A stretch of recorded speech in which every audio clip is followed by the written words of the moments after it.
FIFA bekukan dana forward pembangunan training center dipertanyakan.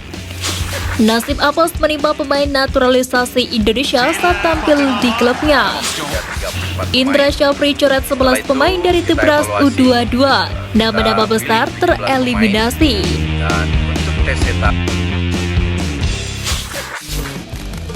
Mental baja Bagas Kava saat Timnas U22 hadapi Lebanon U22.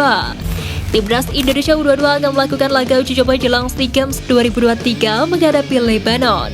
Pemain Timnas Indonesia U22 Bagas Kava mengaku sudah sangat siap untuk tampil maksimal pada laga tersebut. Seperti diketahui, pelatih Timnas U22 Indra Syafri menggembleng mental pemain untuk dapat bersiap menghadapi lawan yang hobi memprovokasi. Bagas Kava mengatakan bahwa para pemain Indonesia U22 sudah mendapatkan materi latihan dari sang pelatih Indra Syafri.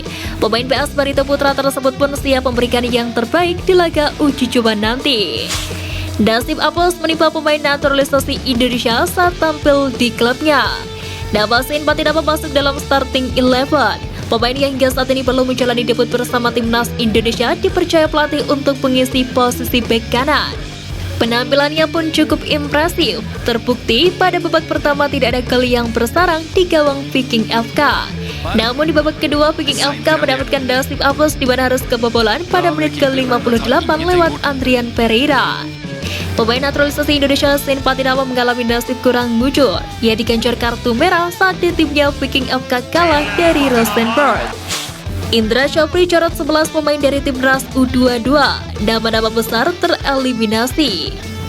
Seperti diketahui, Timnas Indonesia U22 tengah melakukan pemusatan latihan untuk SEA Games 2023. TC tersebut berlangsung sejak 29 Maret hingga SEA Games 2023 dimulai.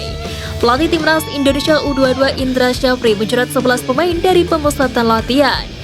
Di antara 11 nama itu ada penyerang sayap mantan penggawa Timnas di Piala AFF tahun lalu, Ramai Rumaki.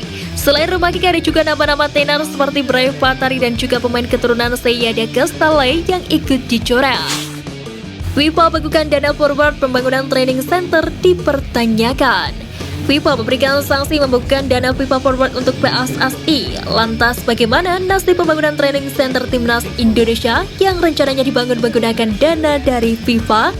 Secara total dana dari FIFA Forward yang dibukukan mencapai 1,2 juta dolar Amerika Serikat atau setara dengan 18 miliar rupiah per tahun.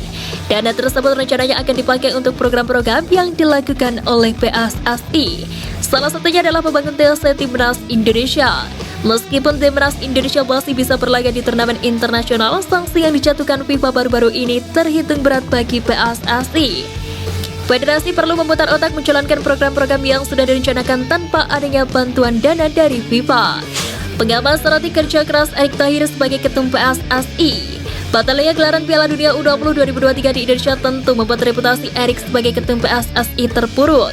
Namun yang terjadi justru sebaliknya, masyarakat memberikan reaksi positif atas perjuangan yang telah dilakukan.